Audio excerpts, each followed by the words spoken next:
Book generally मैंने कभी पढ़ी नहीं है स्कूल और कॉलेज के बाद। तो लास्ट बुक रिव्यू भी मेरा मिस हो गया था, तो मैंने वो बैकआउट कर लिया था।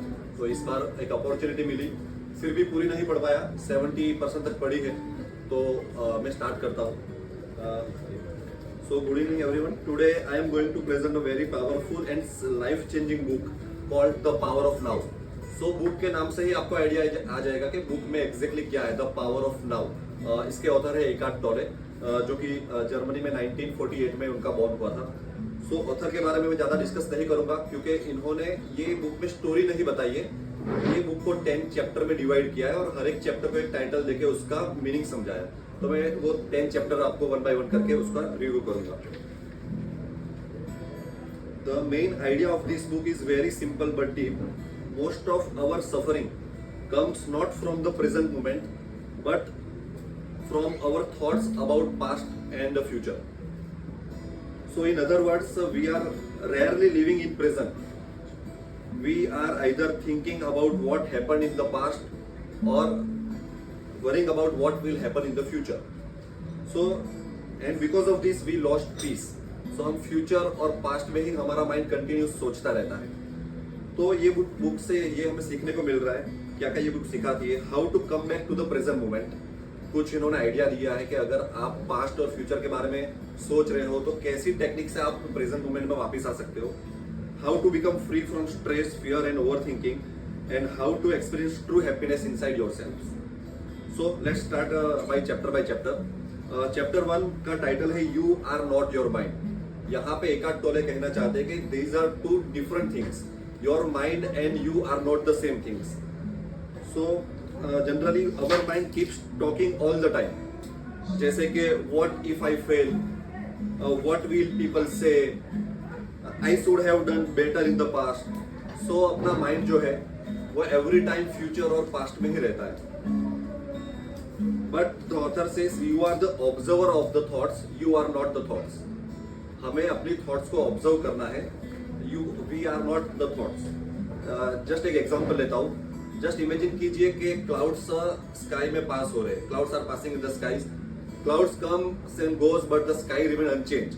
Similarly our thought is the cloud and our awareness is the sky. So ये चैप्टर 1 में एक ही पॉइंट हमें सीखने को मिल रहा है कि don't become your thought, just observe them. We have to observe our thoughts. Second chapter is consciousness, the way out of pain. This chapter talks about emotional pain like our pain body. आपको just एक example देता हूँ कि अगर past में हमारा साथ कुछ ऐसा इंसिडेंट हुआ है कि हमारी इंसल्ट हुई है और आज भी वो सेम सिचुएशन अगर आती है तो हम वो चीज याद करके थोड़ा ओवर रिएक्ट करते हैं। सो वैसा नहीं करना है, हमें वहां से निकल के प्रेजेंट में आना चाहिए, बिकॉज वो आज का पेन नहीं है, वो पास्ट का पेन है। सो उसके लिए consciousness is very necessary. Third chapter is moving deeply into the now. जो पूरी बुक का मेन रिव्यू है वो थर्ड चैप्टर में है, moving deeply into the now, कि प्रेजेंट मोमेंट में ही हमें रहना है। There is only one real time, that is now. Past is memory, future is imagination, only present is real. एक एग्जांपल लेते हैं कि नाउ में हमें कैसे रहना है। When you eat food while thinking about the office stress, you cannot enjoy the food. But when we fully focus on the food, then even the simple food tastes better. So this by this we have to be present in the situation. So be fully present in whatever you do. Chapter 4 is mind strategize for avoiding the now. Our mind avoids the present by overthinking, worrying, blaming and regretting. एक example इसका भी लेते हैं कि अपना mind strategies को avoid कैसे करता है। A student thinking I failed last exam, what if I fail again, this stops him from improving today. So exam fail हो गया था, कल भी अगर फेल हुआ, वैसा सोचने से उसको आज का जो इंप्रूवमेंट हो उसका स्टॉप हो जाएगा। So stop living in mental time travel, come back to now. Next chapter is the state of presence. Presence means fully aware and alert in the current moment. When you are present, fear disappears, stress reduces, and clarity increases. एक example है इसका भी small कि when you are driving fully focus you feel safe, but when you are thinking for other things the driving is not proper, your mind is not in the driving. And next chapter is the inner body. This chapter teaches us to connect with our inner self. Your body is always in the present moment, your mind is not.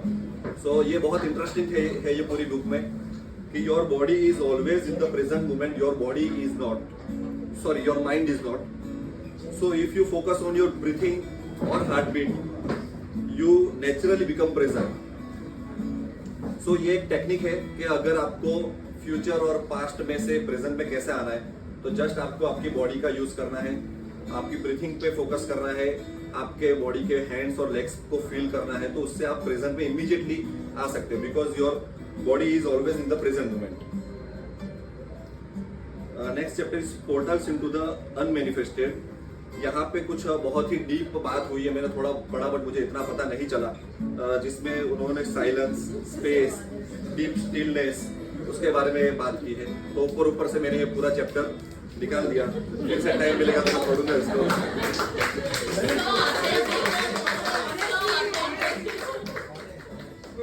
तो कुछ example है इसमें जो मुझे समझ में आए वो मैं शेयर कर रहा हूँ. After a long noisy day, sitting silently for 5 to 10 minutes brings a deep relaxation. So ये कुछ टेक्निक उन्होंने शेयर की है. Next chapter is enlightened relationships. This chapter explains how relationships become better when we are present. Most relationships suffer because ego fights, expectations, past hurts, and future fears. But when we are present, love becomes pure and peaceful.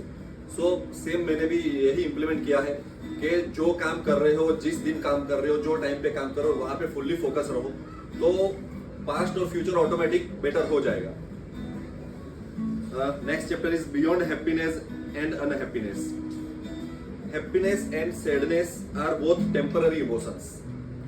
If you depend only on them, happiness becomes fear of losing it and sadness become suffering. उसका भी एक example है. If you are happy only when you get success, then you will always fear failure. So यहाँ पे happiness और sadness पे ही depend नहीं होना है. क्या करना है वो भी उन्होंने बताया है यहाँ पे. Real piece is not emotional. Real peace is not emotional, it is stable awareness. Last chapter, the meaning of surrender. This is one of the most important chapters. Surrender does not mean giving up. It means accepting the present moment fully, without resistance, without fighting reality. उसका भी एक example है. जैसे हम traffic में है, बहुत traffic है, तो हम लोग क्या बोलते हैं कि यार इतना ट्रैफिक क्यों है, हम उसको एक्सेप्ट नहीं कर रहे हैं. रेदर वी एक्सेप्ट कि ये ट्रैफिक है, इसमें हम कुछ नहीं कर सकते, तो आपका स्ट्रेस रिड्यूस होगा और आप नॉर्मल रहोगे वैसी सिचुएशन में. सो ऐसी बहुत सी सिचुएशन इस बुक में दी गई है कि जहां पे आपको उसको एक्सेप्ट करना है. सो ये 10 चैप्टर है बट बहुत ही डीप में दिए हुए हैं. मैंने खाली उसके हाईलाइट ही यहाँ पे बताई है. मैंने क्या क्या इम्प्लीमेंट किया है इसमें और कुछ मेथड्स है जो ऑथर ने बताई है. First is observe your thoughts. हमें थॉट्स खुद नहीं बनना है, हमें अपनी थॉट्स को ऑब्जर्व करना है. Second is breath awareness. जैसे आगे भी मैंने बताया, कभी भी कुछ भी अगर स्ट्रेस होता है तो just take a break and deep breathing. एक और टेक्निक है, जैसे हम ऑफिस में बैठे हैं और हम कुछ फ्यूचर के बारे में सोच रहे हैं, टेंस सिचुएशन है, तो आपका जो फीट है, जो टच है जमीन को, वो फील कीजिए, तो उससे आप इमीडिएटली करंट सिचुएशन में आ जाओगे. That is called body awareness. So body awareness से भी आप प्रेजेंट सिचुएशन में आ सकते हो. एक और टेक्निक है, इज इट हैपनिंग नाउ. आपके लाइफ में जो भी प्रॉब्लम है या कल आने वाला था या हो गया है, तो आपको ये सोचना है कि आप अभी हो रहा है, वो अभी तो नहीं हो रहा है, अभी तो आप सब लोग यहाँ पे बैठ के एंजॉय कर रहे हो. सो प्रेजेंट में रहने से आपके बहुत से एंजाइटी, स्ट्रेस, वो सब कम हो जाएगा. So thank you so much, all of you.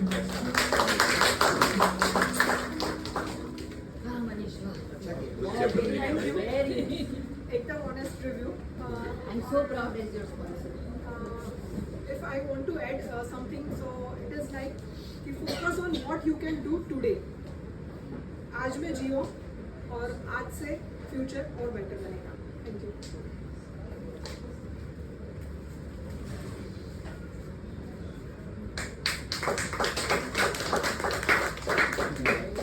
इसको आज ही खा ले. हाँ, आज ही खा रहा हूँ. मैं तो चालू कर दिया.